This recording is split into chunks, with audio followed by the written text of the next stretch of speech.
Yes, sir. Welcome to another episode of the Blue Bloods College Game Time, a True Blue Pod production. It's Trey Smith. And it's your boy, Brandon Holmes. Once again, Blue Bloods College Game Time, a podcast for the fans, by the fans. We are back with another week 5 of college football. We are more than a quarter way through the season.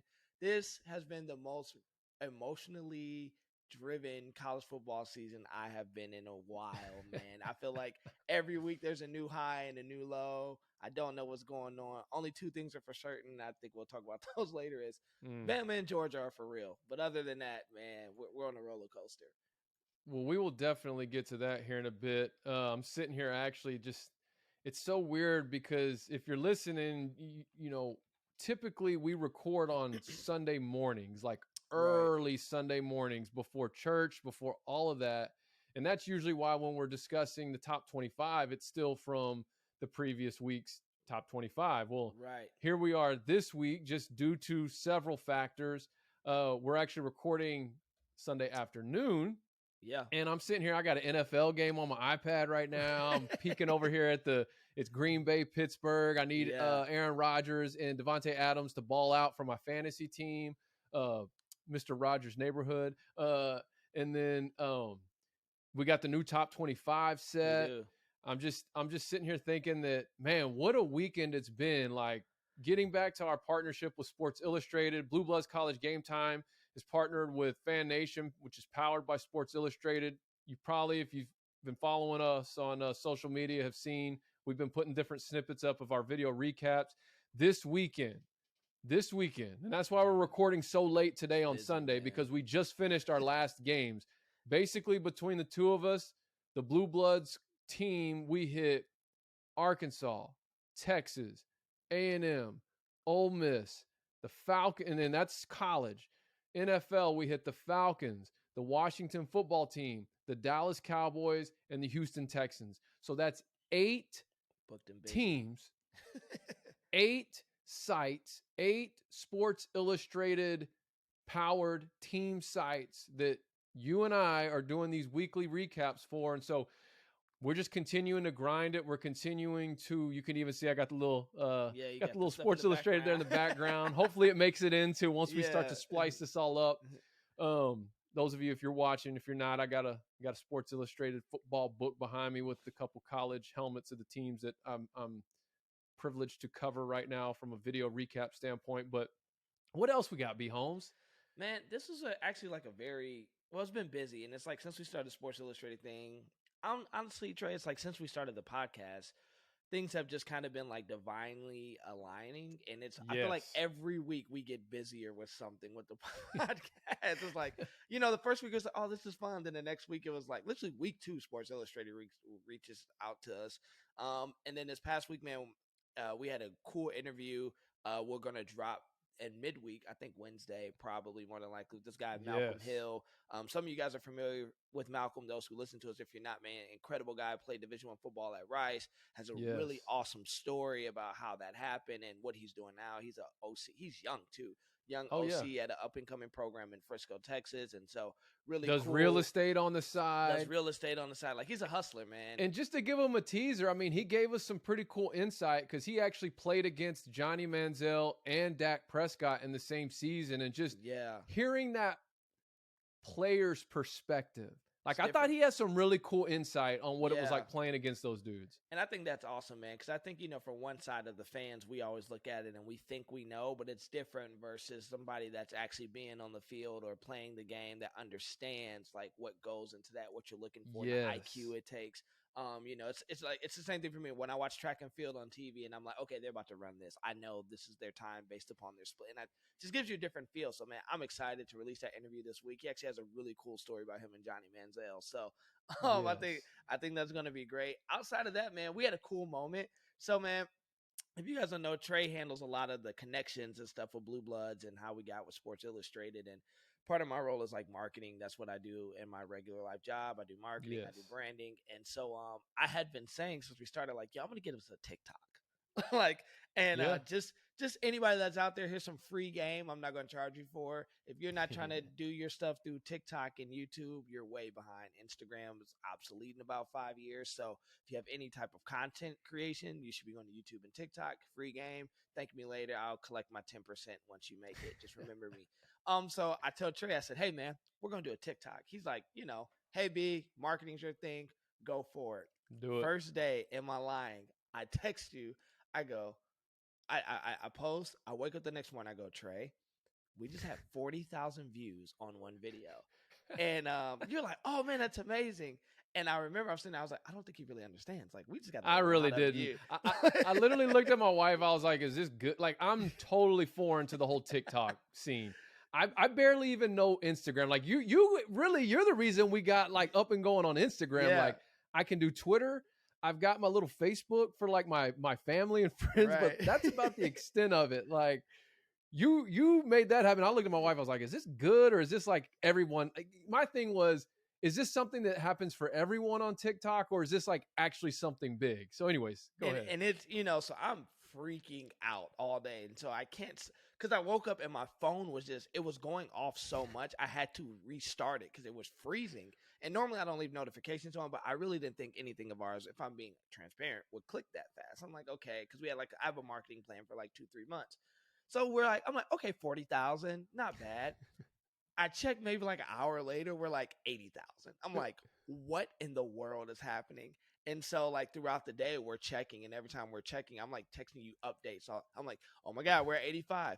Oh man, I just checked again. We got 1,000 more views. So long story short, in 4 days, we went from no followers to I think we're at like 1,500 followers. I'm looking right now. We're at we're almost to 1,500 followers with 24,000 likes. With 24,000 likes. We just started our TikTok not even a week ago. And then I think the video that went viral, we have like almost 900,000 views on it. Yes. So that was pretty incredible for us. And because of that, we're going to announce it sooner, but we're looking at doing a live show exclusively on TikTok. We'll give you guys more on that, but that was huge for us, man. Like, we've really been trying to push this media thing as far as TikTok, as far as YouTube. So subscribe to us on YouTube. If you're on TikTok, follow. If you don't even have a TikTok, we suggest you get one because we got some cool stuff coming on TikTok.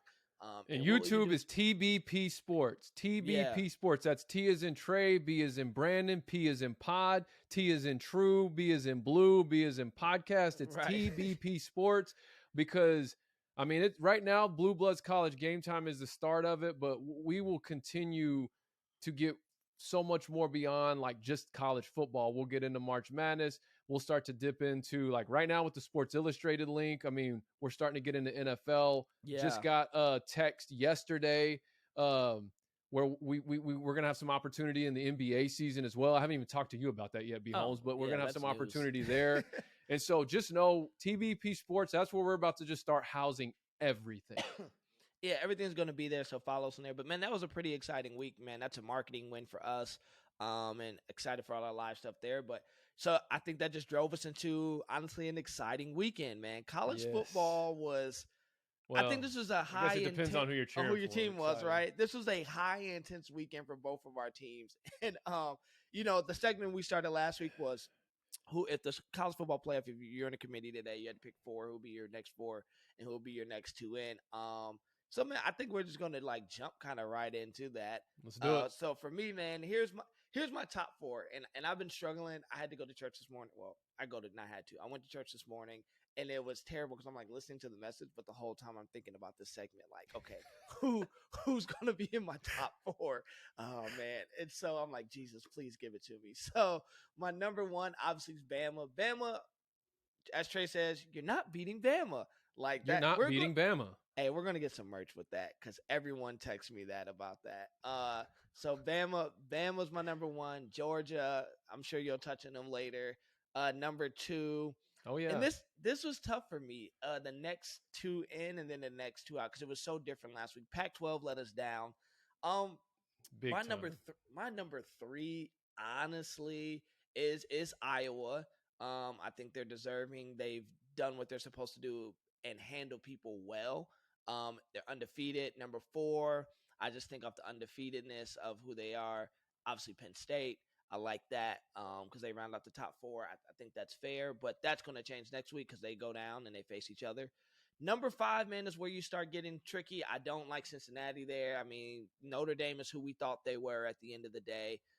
We've been saying that for weeks now. We've been saying that for weeks. So I'm not really impressed with the Notre Dame win.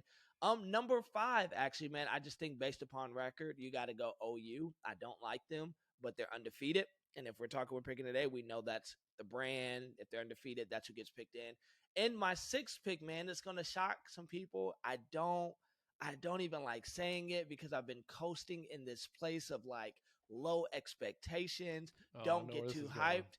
Don't drink the Kool-Aid. But my God, man, on 29 drop back passes, we got 29 quarterback pressures.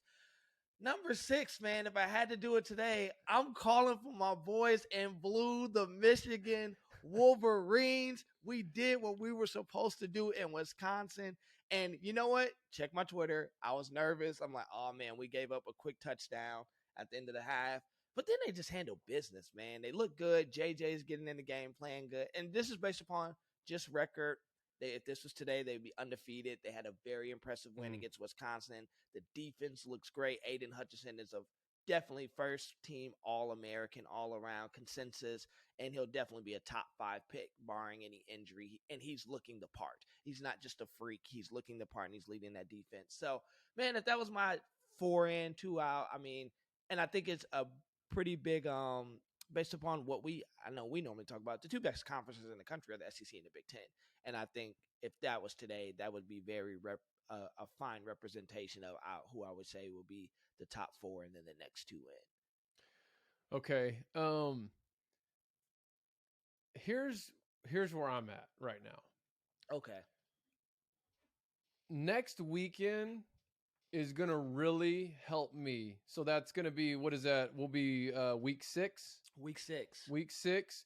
That'll really help me kind of shape out my top 4 next 2, because if you remember last week, I had Bama, Georgia, Oregon, Penn State. And then my next 2 in were Arkansas and Ole Miss.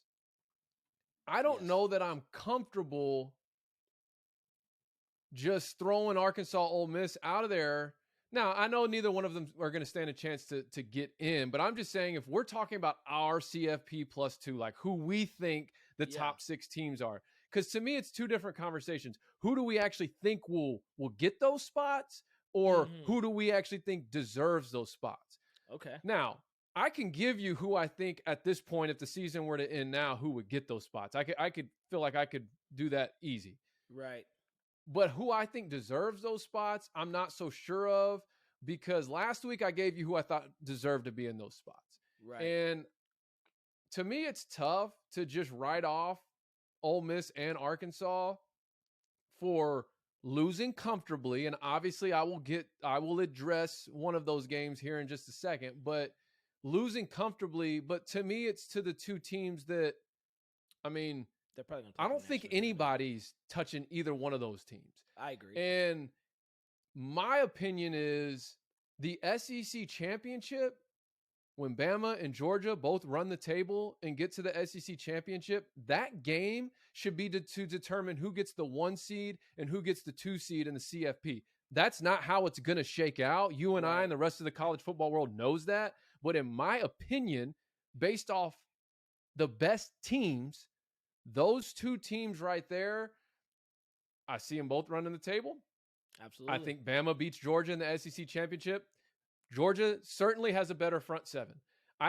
And I'll get to this later, but I said it last week. I know it didn't make the sound bite, but I said it last week that Georgia's got the best front 7 in the country, and arguably, when it's all said and done, could have one of the best front 7s in college football history. I said that. You did say that. I'll give you that. Now, where Bama, I think, gets the leg up is, first off, it ain't like their front 7's just that far behind. Right. But it's going to come down in that game, in my opinion, to quarterback play. And that's where Bama has the advantage. And so anyways, I think that game should be for the top 2 spots. But I'll get off that soapbox. Who do I think would be in? I would go Bama, Georgia, Penn State, OU, because I think OU gets the nod. Now, right now, where things are at, Iowa would probably get the nod for the 3 spot, and then OU would get the nod for the 4 spot. Just on everyone's all over Iowa right now. They Like, are they that good? And I'm not saying that like being a hater, saying they're overrated. Right. Like, I really don't know. And so part of why I want to get to next week is because I want to watch them play Penn State to kind of help see how that plays out. Yeah. And then OU's got to play Texas. And if you remember last week, I put it on wax. I said I think Texas is going to beat OU this year. You did say that.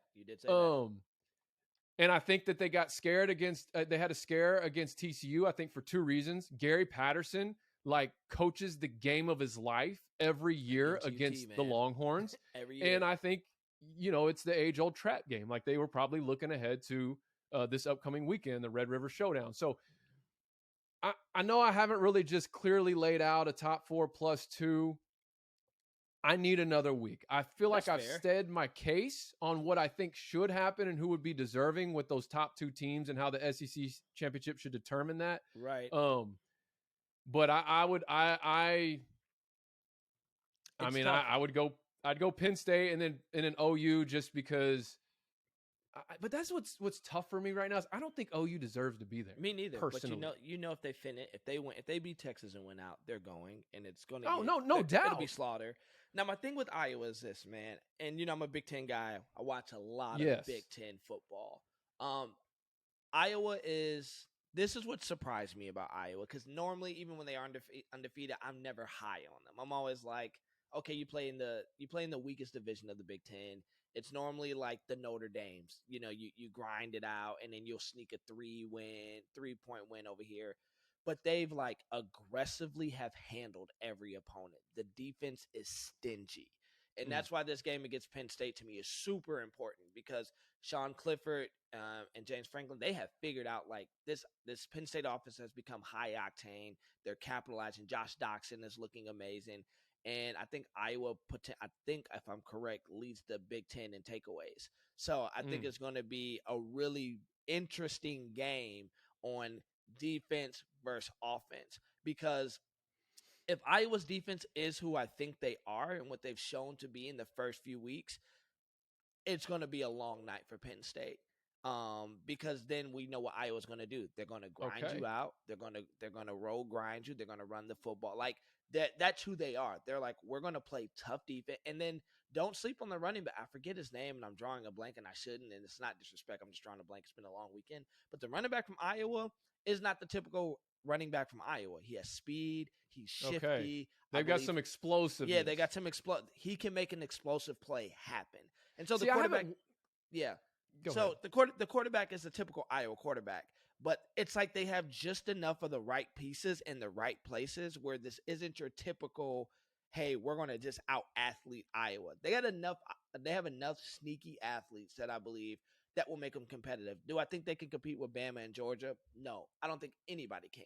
But I think from what I've seen so far in Iowa, I believe, and this weekend will be the eye test, but from what I've seen so far, I believe they can line up with anybody, and I'm not saying they're going to beat everybody, but I believe it wouldn't just be like, oh, man, they got in here because they went undefeated in a weak Big Ten. I think they got there, and they're going to make it a very competitive game. Here's what I think is really going to happen with the Big Ten. Let me say that. Let me restate that. Here's what I could foresee being a scenario. Penn State, Iowa beat up on each other this weekend. Mm-hmm. And let's just say Penn State wins that game. Yeah. So now Iowa's got a loss. Which I think they will, personally. Then Penn State goes and loses to Ohio State. Ohio State beats an undefeated Michigan team. Let's just go here for a second. Mm-hmm. Now all of a sudden Ohio State, a one-loss Big Ten champion Ohio State, is in the college football playoff. Team where no one's talking about, but just getting back to some of the same reasons we talk about, just the name recognition. I don't want that to happen. I don't even say I'm not even saying I think that's going to happen. I actually kind of agree with you. You've already put a call in that they're going to lose a conference game this year. Mm-hmm. And so, I mean, right? That's because they've already lost a game. But they lost a game. And, national media is really – they played Rutgers. yesterday, and they put up 42, and everyone's like, Right. Ohio State has found their stride. And I'm like, it's Rutgers. You should run them out of the building. And I know people are going to say, but you guys struggled with Rutgers last week. But I'm like, we made up for it with our game this week against Wisconsin. But it comes down to quarterback play. Getting back to the Iowa thing, though, but just looking at their scores, which is really all I've done. I mean, I kind of glanced at the game Friday night against Maryland. But looking at their scores, it would show, okay, maybe there is a little bit more explosiveness on this team than like your typical Iowa, Hawkeye type roster. So I'm looking forward to watching that because that'll kind of help me. I see him at number 3, and my first thought is, okay, they're overrated. But I can't say that confidently because I don't really know. It's just me kind of going, are they really that good? Let me ask you this, and then we can move on to the Week 5 recap. If the Iowa Hawkeyes played the Ole Miss Rebels this weekend, who wins?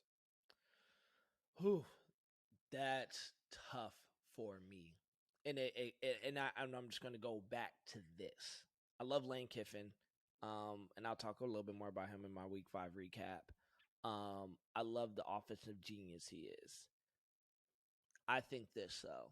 I think it's more of a toss-up than people really would want to give credit for. Now, we know SEC fans, which is me, to be fair, very big on, like, you guys are I will say this, are the best college football conference in the country. Partly of that is, I mean, you got Bama and Georgia the top tier. Yeah, you're the top tier. I would say this, though. I don't think it would be a runoff on Iowa. I don't. I think if it's a neutral site game, or if it's, you know what, I won't even say that. I think Iowa is comfortable going on the road. So I think a lot of factors play into this trade. So if we're playing yesterday and the game is at Kinnick, I think it's really close. Kinnick's a hard place to play. Especially a night game. A night game at Kinnick. There's always, and it's October. People hate playing at Kinnick at night in October. Something spooky always happens as Michigan. I think their defense is better than people want to give it credit for. I'm not saying they beat Ole Miss, but I am saying Ole Miss probably will walk into that game thinking, oh, we're about to run up and down the field on these guys. And I don't think it would be as easy as they are letting in to think like, oh, we're about to dominate Iowa. So I think they make it competitive, man. Here's why I asked that question, though. Because Ole Miss is a team that I think is a good team. Yeah. And I'll also throw another team in there like Kentucky. The only reason why I'm not bringing up Arkansas is because of my personal bias. But honestly, I would throw them in the same tier how they are now. Obviously, we'll talk about yesterday, but Kentucky, Ole Miss, like to me, those are teams that could potentially go on to lose multiple conference games before it's said and done. Yet we're talking about the number 3 team in the nation. We don't know. We don't know if Iowa would be. And so that's where it gets difficult for me to just crown Iowa as one of the top 4 best teams in the country when here are some arguable mid-tier teams from this other conference that are probably going to have multiple losses because of who they have to play. And so that's where I start. And look, but that's the argument and the beauty of college football, right? So anyways, that's kind of why I was asking you that. I am going to be talking about Kentucky here in a little bit again, by the way, because I did bring them up last week. Before you go there, let me just say this last thing about Iowa, and then I'm done. And I can't believe I'm like capping for them as hard as I am, man. I'm not an Iowa fan at all. Actually, don't like them. But it's Big Ten. I understand. It's Big Ten, and so I kind of understand it. But this is the thought that came to my mind. We say, so what we're doing with Iowa right now is the same thing we do for OU every year. Every year we do the same thing with OU. Oh, man, are they really that good? But then a lot of people have no problem putting the crown on their head. Oh, but it's OU and all that. And so that's kind of thing where I'm leaning with Iowa. I'm like, yeah, I get it. And I'm looking at their schedule. It's right in front of me, right? So their schedule after tomorrow, Saturday's a big game. If they beat Penn State, all they have left is Purdue, Wisconsin, Northwestern, Minnesota, Illinois, and Nebraska. And then just like OU. Beat Texas, you got Kansas, Right. So Kansas that's my State. point. It's just, and that the only thing, if Iowa wins this week I believe they'll run the table. I don't see anybody that's going to upset them. And then it depends who they face in the Big Ten championship game. This is what I will say, though. This is what I believe. I don't believe they're the best team in the conference. I believe they're maybe number 3 or 4. I believe you put this Iowa team in on the other side of conference lines, they different suffer a loss or two. It's a different ball game, right? Yeah. Because now you're talking not just Penn State, you're talking Michigan, you're talking to Fighting Mel Tuckers, you're talking Ohio State. So I'm saying Iowa may be able to. You're talking the Big Ten, basically. Yeah. So I think Iowa may benefit that if they catch the right team at the right time in the Big Ten championship after going through a gauntlet of a season, because I believe Penn State, if there's any team in the Big Ten that's going to go undefeated, I believe it's Penn State. I think after Iowa, their next biggest, they have 2 more big tests. They have Michigan, which we play them. Michigan will play at Penn State, and then they have Ohio State, and I think they still have Michigan. So they still have the gauntlet left. Ohio State still has Michigan State, Michigan, and Penn State. Michigan still has Penn State, Ohio State, Michigan. So I think that's what I'm saying. Iowa might get it because all of those 4 programs, at some point, I don't think any of 4 go undefeated. Even as a Michigan fan, I don't think we go undefeated. I personally think we lose to Penn State and maybe Ohio State at the end of the year. So, and I think Iowa State benefits all that. They can catch maybe like, let's say a 8-2 team, a 8-2 Penn State or 8-2 Ohio State. And, we've seen them eke one out in the Big Ten championship before. And then they go to the college football playoff. So it wouldn't shock me if that happened. That's all I'm saying. It wouldn't shock me. The stars have aligned. The schedule has aligned. They just got to take care of business this weekend. And this is a conversation for another time, but like it very well could be Iowa Penn State this weekend is just a preface of a rematch for the Big Ten championship. But correct. Like I said, let's we'll see what happens. Let's get into week 5. Yeah, let's do it, man. So we're going to go bold predictions, surprise, overrated. I mean, everyone, if you've been listening, you know the template, you know the format. So I'm just going to go ahead and get this over with bold predictions. First off, I went 0 for 3. So great weekend. After last weekend, I don't think I went undefeated, but I think I was 3-1 or 2-1. Get some good calls last week. So I had Maryland over Iowa, speaking of which, and Iowa just absolutely pounded Maryland. Tua's brother. God, I think he threw like 4 picks in that 5. game. Crazy. 5. Fumbled, I think. Anyway, so that's 7 turnovers. Obviously, Iowa, that's what's got me going. Well, gosh, that's what I was asking you earlier. I mean, are they that good? I mean, not like they shouldn't be. I mean, I really don't know. So I'm going to actually tune into them this next weekend. I had Louisville, man. It looked good. That looked good for a while. And it came down to 2 for that last one. It was either going to be Louisville over Wake Forest or Kentucky over Florida. And I'll talk about Kentucky in a second because I just hyped Kentucky up last week. I thought I'm going to double down. But I thought, man, the Louisville over Wake Forest felt like a better play because my other one I was going with was Arkansas. Not because I really thought Arkansas was going to win, as I said last week. But I'm 2-0 this year when picking them as my bold prediction. So I thought maybe I could, fan in me could bring them some good mojo, some good juju to maybe didn't work. Right. So, but Louisville, they almost took care of Wake Forest, I'm still kind of trying to figure out, like, are they going to lose? Are they going to benefit? I mean, right. So, because they're still undefeated over there in the ACC, like kind of just quietly creeping their way into the polls. So we'll have to keep an eye on them as the season plays out. But, all right, getting to Arkansas. So, obviously, I very passionately last week said some things about Arkansas going into this Georgia game. Now, before I address those things, I do want to just I want to make sure all the facts. Yes. Because the soundbite doesn't tell the whole story, as they say. So you have to listen to the entire episode. But boy, I'll tell you what, once that game got going, you had your crew coming for me. I had other people like in my network who haven't said 2 words about the podcast. So obviously it showed me they've been following along, because then they start hitting me up talking about, one of them sent it to like exposed takes on Twitter, and one of them said freezing cold takes. I'm like, oh, so everyone just wants to come out of the woodwork now that they can pin something on me. Here's what I want to say though. First off, and this is actually on the soundbite if you listen to it. The first thing I said was, the realist in me objectively does not think Arkansas beats the Georgia Bulldogs. You did say that. I said that. That's true. That's fair. In the same episode that was not a part of that clip, as I've already referenced earlier in this episode, was that I mentioned I believe that Georgia's front seven is the best in the country and could possibly, when it's all said and done, be one of the best in college football history.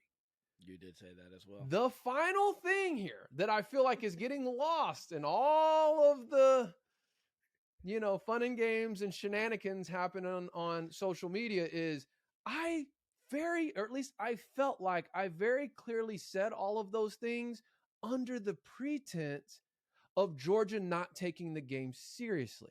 Yes. Of Georgia just rolling out of bed and thinking they could just show up and win. Now, you could make the argument based off yesterday that, hey, they probably could have just rolled out of bed and showed up and still won. But if you watched the game, that was not the case. The players were in a frenzy. The crowd was in a frenzy. The coaches were in a frenzy. They came to play, and they looked like the number 1 team, not the number 2 team. They looked like the number 1 team in the country. They looked like they were prepared and taking the game serious, as if they were playing the number 8 team in the country and wanted to show everybody out there, which they did, that nobody belongs on the same field as them. That's true. However, just to give a little background as to why I even was thinking, well, what would make you think that they wouldn't be ready to play the number 8 team? Last year, we opened the season with Georgia. Georgia came out half asleep.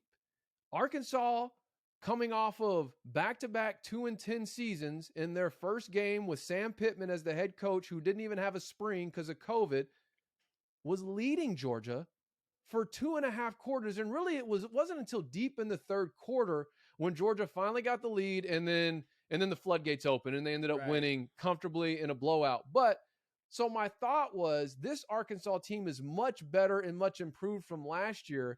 If Georgia approaches this game the same way, that was where that passion of, we're going to come hit, we're going to establish a run, we're going to establish our identity. Because we didn't have all that last year. We didn't have an identity. We were trying to seek and find that, whereas this year, through the first 4 games, we have found an identity. Now, to eat my crow, Georgia basically said, no, you don't have an identity at Sanford Stadium. No, you don't have an identity against the Georgia Bulldogs. No, you don't have the dogs on your roster that you think you have. We're going to show you what a dog really looks like. Now, I still will not go back on that statement, because Arkansas does have some dogs. They're just young right now. Yeah. They're young. Not that they'll ever develop and evolve into what Georgia has. I'm not saying that. I'm just saying I did mention that last week about, Arkansas finally has some dogs on the roster. Right. But dude, I'm watching that game, looking at Georgia's running backs and just how they're built, thinking like that guy could go start at defensive end for other SEC teams in the conference right now. Like right now, just looking at them. They got the 50-pound nose tackle. That plays what was it? Beamer said he runs better than anybody on this call. He's like, they got 105 stars. It's so funny because after watching a half of Arkansas, Georgia, I went back and watched that clip of Beamer just sounding off, and I go, it makes total sense right now. Like everything he's saying is spot on. So anyways, I'll eat my crow. I did. I got very passionate about my team. And the last thing, just for any of you listeners or viewers, as you're kind of getting to know myself and Brandon through this podcast, just know, if I ever follow up an objective statement with these words right here, but here's what I'm going to say, just know at that point, I'm in total homer mode. I'm in total emotional mode. You cannot take seriously whatever I'm saying, even though I'm going to sound very passionate and very convicted about what I'm saying. But the reality was I still felt that way, but I just wanted to clarify that, one, I did not think Arkansas was going to beat Georgia. Two, I did not even think those things were going to happen if Georgia actually showed up, which that I didn't really go out of my way to clarify. But what I was trying to say, and you can go back and listen, I'm not backtracking on anything. I said it. I own it. Georgia gave it to us, and I was wrong. However, I was putting it under the pretense of if Georgia didn't bring, just kind of rolled out of the dorm room, showed up thinking they could just play like they did last year. Right. And then the last thing I'm going to say on that, and then you can get into your bold predictions for the weekend, because I don't even remember who yours were and how you did, but I did terrible. Here's what I'm learning, B. Holmes, about this whole podcasting game. Let's just say last week you wouldn't have pulled that clip specifically. Let's say instead of pulling that clip, you would have pulled the clip where I was giving Kentucky their props and talking about how they're a team to watch out for in the SEC, and talking about how we're going to really find out who this team is over the next several weeks and how they've quietly crept to a 2-0 conference record. And, you remember I brought that in Kentucky last week. You did.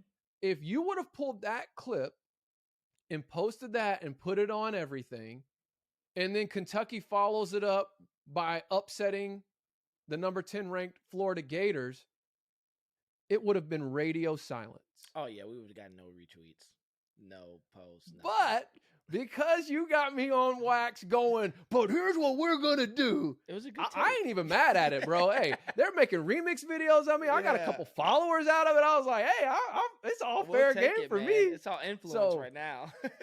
Exactly. So at this point, I also thought it was funny that then all of a sudden, because of that video on our TikTok that's going viral, it's bringing attention to our other videos. So then I noticed during the game that some people started commenting on that video, which is also on TikTok, Georgia going, fan, yes, and this didn't age well. I was like, nope, sure didn't. So look, I will gladly eat my crow. Okay, here we go. Here's my listeners or social media or whoever. You were right. I was wrong. You're the best. I'm the worst. You're the most good looking. I'm not so attractive. Whatever. That's my Happy Gilmore crow eating speech.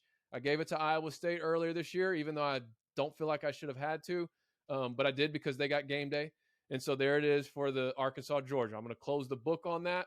And then my last question to you is, B. Holmes, what's worse? My soundbite clip being on social media in the midst of the disaster that was Arkansas versus Georgia, or Lane Kiffin telling the entire nation to get their popcorn ready, throwing his headphones, giving the glare on the runoff, and then going out there and laying an egg. Well, I mean, which one's worse? Well, can I answer that later? Because that's going into one of my segments. Okay, that goes into one of my segments. We'll table that for later. I'm going to transition smoothly into that. But my bold predictions this week, I really thought my first one, I thought Kansas State would take OU. Kansas State was playing really well. OU is they're playing very pedestrian, which I'm sad to see because, man, I really believe Spencer Rattler was going to be the next great OU thing. And he's not bad, but, it is bad when your team home crowd is calling for the backup quarterback, who's a true freshman, Caleb Williams. And they want you. And Caleb was nice. He played in the D.C. area. I kind of kept up with his recruiting. And it was a close game for a while. I'm thinking, if I'm looking at the score correctly, it was 37-31. And I kind of had that game on my iPad. I was trying to keep up with it. I think, like you said, I think next week the Big 12 comes down. If OU's going to the playoff, it comes down to next week's game, the Red River rivalry, and we'll see what happens there. So, typical OU game. I think Kansas State gave them everything they had. I think they had them on the ropes. OU just got the break that they needed to make it happen, and we'll see what happens that week, right? Next week I don't really have much to say about OU. My other big bold prediction, and you tweeted about it, you pulled the receipts on it. I was swinging for the fences. Oh yeah, I was right about something this week. You were right about that. And I was swinging. So with my bold predictions, I like to swing for the fences. I've been doing pretty well swinging for the fences this season. I had liked what I had been seeing. I thought Florida kind of gave us a game plan, and Mm-hmm. I said, "All right, Ole Miss is going to beat Bama." That was my bold prediction. I'm like, if there's any, and so now Tommy Brooker, who chopped up the video of you, first off, Tommy's a big Ole Miss guy. Tommy, and I know you listen to, Tommy, and I know you listen to this podcast, so you're gonna laugh right now.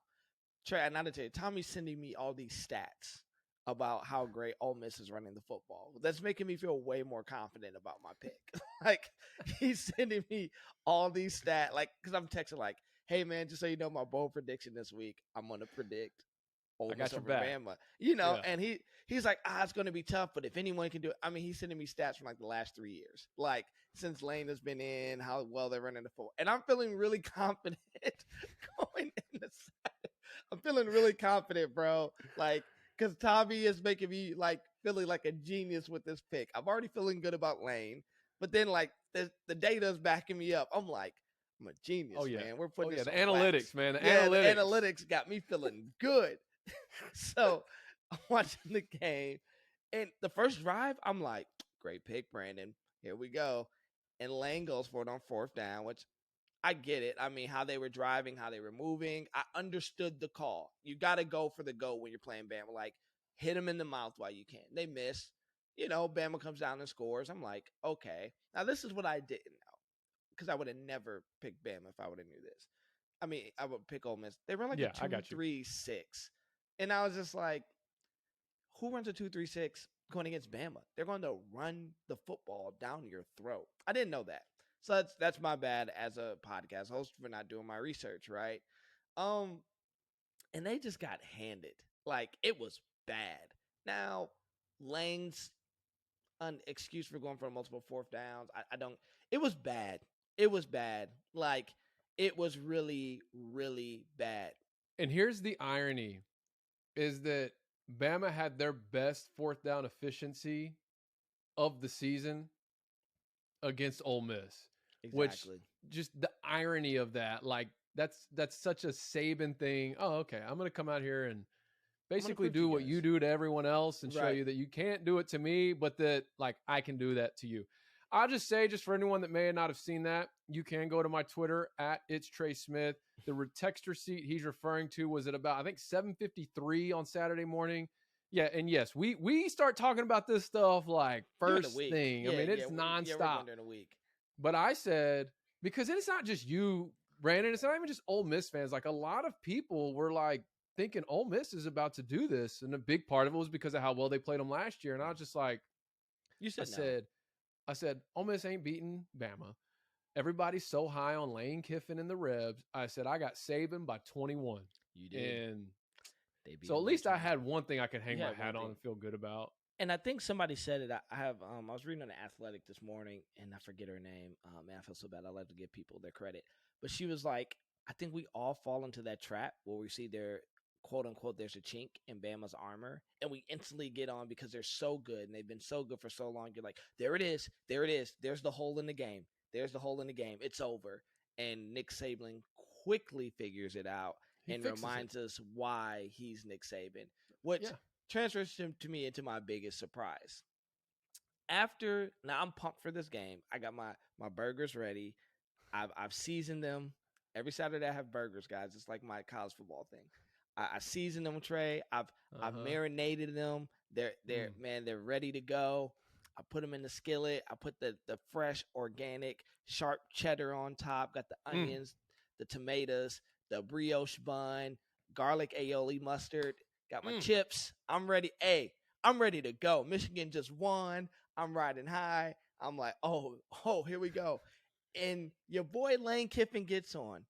I'm seeing the confidence. I like the swagger. This is my biggest surprise. He says, get your popcorn ready. Stares. Takes the headphone. Flicks. Stares. Runs off. And Jaron Prince, you're listening to this. I see the tweet. He goes, captures it. He goes, Ole Miss by 3. I'm like, I feel that, man. That man is confident. Biggest surprise is Lane Kiffin laid a dud in this game. The offensive genius, the offensive guru, the man who was the tutelage, of Nick Saban. If there was any assistant that we thought could figure out this Bama defense and give Nick Saban a run for his money, I thought it would be Lane Kiffin. And my biggest surprise was not the score of the game, not the result of the game. Excuse me, not the result of the game. It's how bad Ole Miss looked playing Alabama. They looked frazzled. They looked unorganized. And after that initial punch in the mouth that Bama gave them after they stopped them on fourth down and went and scored, I think Ole Miss had this look of, oh, shoot, what did we just get ourselves into? And watching Lane Kiffin on the sideline eating crow in real life time to me was just my biggest because he had this look of helplessness. Like, help me. Somebody come and save me from this butt beating. And like, I don't know, like if you ever been, when you were a kid, you just do something and you look back at it and you're like, why did I do that? Yeah. I feel like that was Lane Kiffin's look throughout the game of, why did I say get your popcorn ready?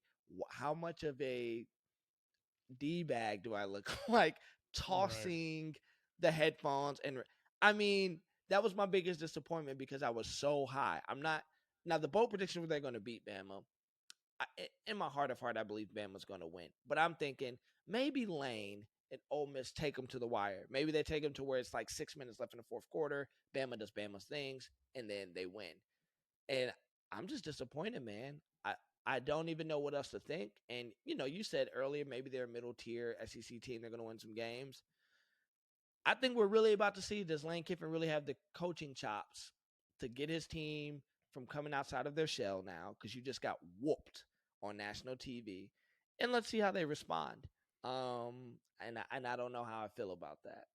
You want to hear a bold Lane Kiffin prediction? Go for it, man. He will be the next head coach at one of those struggling Florida universities. Book it. Ooh. That's what I think. And you know what? He'll do well, in my opinion. When he doesn't have to play Bama every year, Georgia every third year, however they do the rotation. I mean, I really believe that. But we'll see. I like that. I could see that. So my surprise, am I up? Biggest surprise, yeah. Okay, so I'm gonna circle back to Kentucky. They upset Florida, top 10. I started getting on the Kentucky last week, bringing some attention to that, but they're like I said, they've quietly gotten to 5-0. They're 3-0 in conference play, which is an even bigger. Now they're over on the East. They don't have to play in the SEC West, but listen to this resume. If they can win 2 of the next 4 games, and here's what their lineup is. They've got LSU, Georgia, which they ain't beating Georgia, but LSU, Georgia, Mississippi State, and Tennessee. For Kentucky, they've got LSU and Tennessee at home. They could legitimately win those 3 games, but even if they just win 2 of them, and they are 7-2, listen to this stretch to end the season. Vanderbilt, New Mexico State, Louisville. That's a team.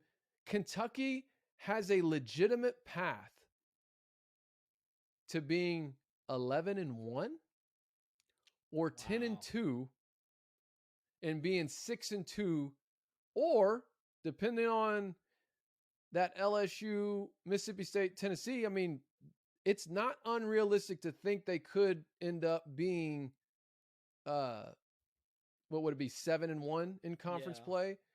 But even if it's just, let's just say 6-2. Let's just say they finish the season 10-2 with a 6-2 conference record.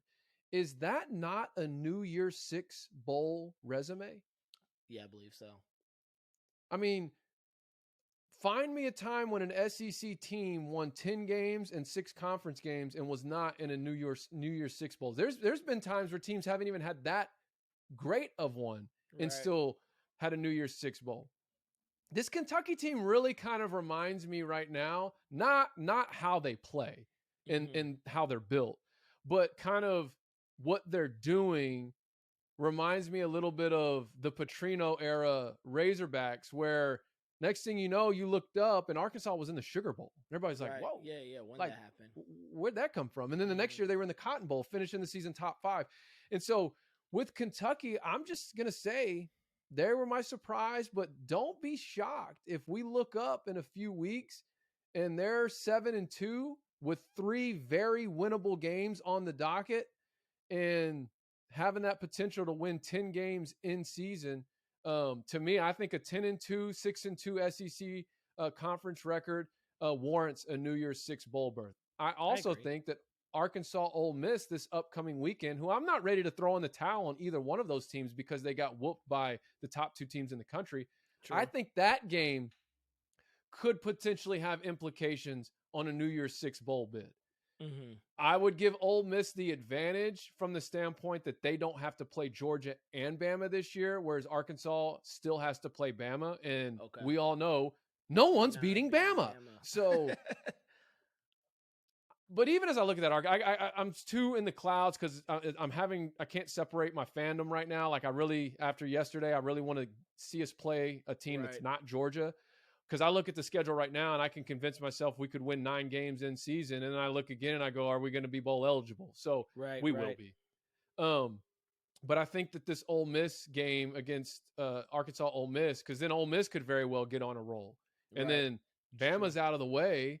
They don't have to play Georgia. Their crossover East SEC game is Vanderbilt this year. So I'm just saying those are 3 teams you could look at. But to me, Kentucky controls their own destiny, and they have a top 10 victory under the belt. If they take care of business and win 2 out of the next 4, I think we see them in a New Year's Six bowl. And then my other surprise I want to throw out there, try to get on the front end, is the SMU Ponies. Pony Express, man. SMU Mustangs, man. They've again, now they're over in the American Athletic, but they've quietly crept to a 5-0 record. Mm-hmm. They still have to play Cincy later this season, which I think is when we're really going to see what Cincinnati's all about. But man, there is nothing I would love more than to see, a 10-win SMU team playing against a 8 or 9-win Texas team, like in the Alamo Bowl or the Texas Bowl. Like, personally, I still dig like old Southwest Classic matchups. I do personally. So I would love to see, and I'd have to look, but I'm pretty sure Sonny Dykes, this would be like his maybe 3rd time, maybe 2nd, but winning 10 games with SMU. Just how he's branded that program, made them, we're Dallas's college, come back home and really hitting the transfer portal. So anyways, SMU, that's kind of my other surprise. Keep an eye out. And then I'll just get into my overrated because I know we got to get into true minute drill, and my overrated won't take long, but I pretty much just put the Pac-12. I mean, Oregon and UCLA. I actually, after we did our interview last night, which we got off that at like 11 p.m., I went and watched the rest of UCLA Arizona State, and man, I was just so disappointed. And so they get my overrated. I didn't even see. I was so tired. But you know what? That's a great question. Did he wear his visor? If he's not wearing his visor, like someone's got to let him know that's the problem. Chip Kelly, wear your visor. But I just maybe I jumped the gun on him. I mean, we had the mailbag conversation a couple weeks ago about, is this the year that Pac-12 gets in the CFP? And I mean, Oregon falls to Stanford, UCLA falls to Arizona State. That's their 2nd loss of the season, and it ain't happening this year. It ain't happening, Captain. So that's who's my overrated of the week is. And then you hit it, and then we can get into our true minute. Yeah, man, my overrated, and it's probably going to throw some people off, and some people are probably going to think I'm a hater, which, hey, man, whatever. I think my overrated this week, even though they won, is Ohio State. I read all the articles. Ohio State's back. C.J. Stroud looks comfortable, because I think they won. I think their score is something crazy like 52 or 45 to 10. What's the score? 52-13 against Rutgers. And I know people are going to say, well, Brandon, didn't you just say Greg Schiano has that team ready to play last week, and did it all of a sudden change because they're playing Ohio State? And I'm like, well, no. Those are two tough big back-to-back games that Rutgers has to play. They played Michigan. They played Michigan tough. They lost a heartbreaker, and then you have to get back up. And I'm an unbiased fan of saying this. Ohio State has more talent than Michigan. And so Ohio State, if I'm being honest, they have more talent than probably everybody besides 2 or 3 teams in the country. They're not more talented than Bama. I don't think they're more talented than Georgia. But I would say I would put them in the top 3 or 4 talented teams in the top 5. All right, if I'm being generous, so they should do that to Rutgers. But I just, it's the Ohio State narrative for me that gets very overrated. They've looked pedestrian all year. We watched them play Oregon. They are what we are. Then they struggled with Tulsa the next week. And then like to the point that they rested CJ Stroud for a week, and I've never heard that in college football. We're going to give him a rest to get, and so and load management, load management, and then you demote Kerry Combs, your defensive coordinator, mid-season. Everything besides the title, you've demoted the guy, and so now all of a sudden, because you blow up on a Rutgers team who played a tough game last week, and I'm sure didn't even have the talent to kind of get back up. That's in a rebuilding phase. Everyone's saying, "Oh man, Ohio State is back." And I'm like, no, Ohio State is doing what they should do to Rutgers. I mean, when you have Chris Olave, Garrett Wilson, and whoever else, Travion Henderson, who's the incoming running back, like, yeah, those 3 dudes, I mean, they could beat just about anybody that's not Michigan, Michigan State, Penn State, just with those 3 dudes. And so I just don't like the narrative. Like, oh man, Ohio State's back. Here they come. Now, if they put together another performance like that next week with whomever they play, and they're constantly rolling into the back half of the season, dropping 45, 50 points a game, then you got me believable. But it's Rutgers. And the fact that they got ranked that high this year, this thing, I'm just like, it's the Ohio State bias. Cool and all. Don't believe it. I think it's overrated. I'm excited to see how they do in the final back half of the schedule when you do have to play Michigan State. You do have to play Michigan. You do have to play Penn State. Those are going to be 3 tough games for you to play. And let's see if y'all are really if you're really who, people think you are, which I said it and it's on wax. And I said it week 1 and I said it week 2 and I've said it week 3. I don't think they're that good. And so if they turn around on the table, I'll eat crow. I'm sure people will pull clips of me about Ohio State. But right now, I don't think they're that good. So that's my overrated, which I think leads into our true minute drill, which we're sponsored this week. Who are we sponsored by? Well, actually, I think what we should do is let's let the interview play.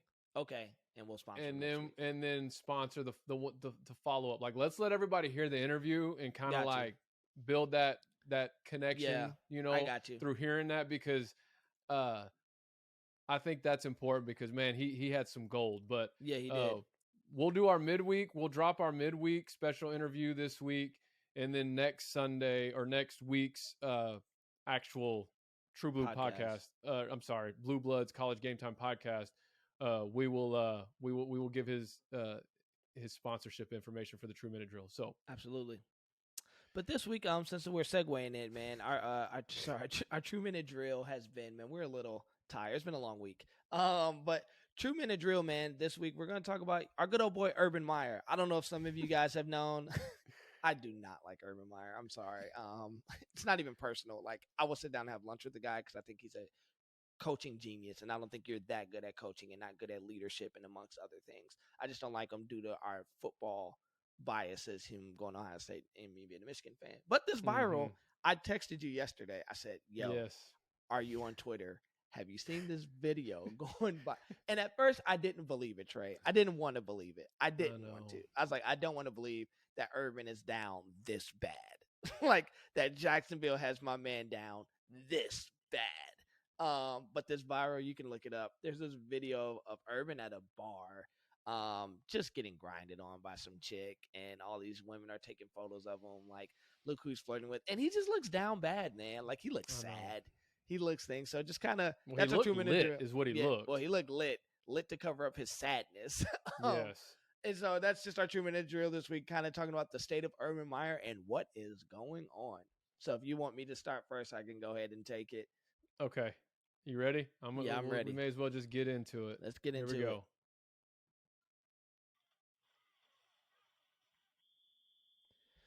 All right, Urban, it's your boy Brandon Holmes, man. Listen, I said it before you even went to Jacksonville. I don't think it's going to work. And I think the whole NFL realizes this isn't really going to work for you. And we're going to give you a pardon because of how great you are as a college coach. So this is what I think you do. I think you cut your losses. I think you just come out and just be, hey, if you want to blame it on your medical history, fine. I think you should just say, hey, this isn't what I thought it was going to be. And I'm going to go to college and I'm going to take this job at USC because ultimately we know you're a winner. You don't like losing. And college football is where you belong. It doesn't mean you're a failure. It just means you experimented and it didn't work out in your favor. So let's do what you want to do anyways. Go to a program that you know is high profile, that you know you're going to go. Once you show up, you can win within the next 3 years and get back to being happy. Because you being at a bar looking lit and sad isn't working for your image, buddy. And I would hate to see you go out like that. So, Urban, USC is waiting for you. The Learjet is in Jacksonville. Hop on it right now and start recruiting for next season. And I think all is well in the world when you do that. Okay. Well, I'm up. Let me reset this clock.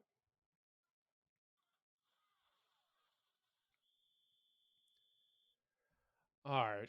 I'm going to be honest. I don't have as much of a vendetta towards Urban Meyer as B. Holmes does. In fact, I've read his books. Like I've been inspired by him and really the platform he's built and what he shares about being a family man, being a dad, being a husband, and how he encourages and coaches his assistant coaches to be the same way.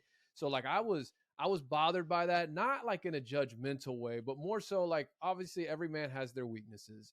And I would just like to say to Urban Meyer, like, don't forget the platform of influence that you've built beyond just being a football coach.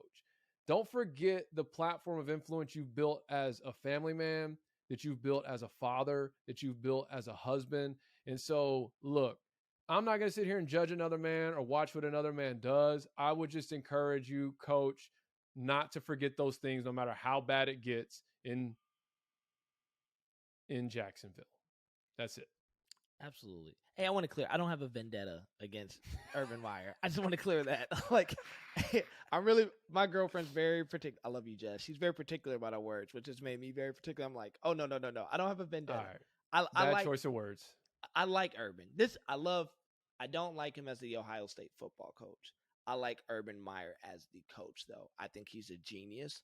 I think, dare I say, there may be only in our lifetime, maybe one or two coaches that are comparable to him. And I'm going to say one, which is Nick Saban, unless you can give me another one. I think he's a genius. I've listened to a lot of his stuff on coaching and leading men. And I think a lot of it's accurate.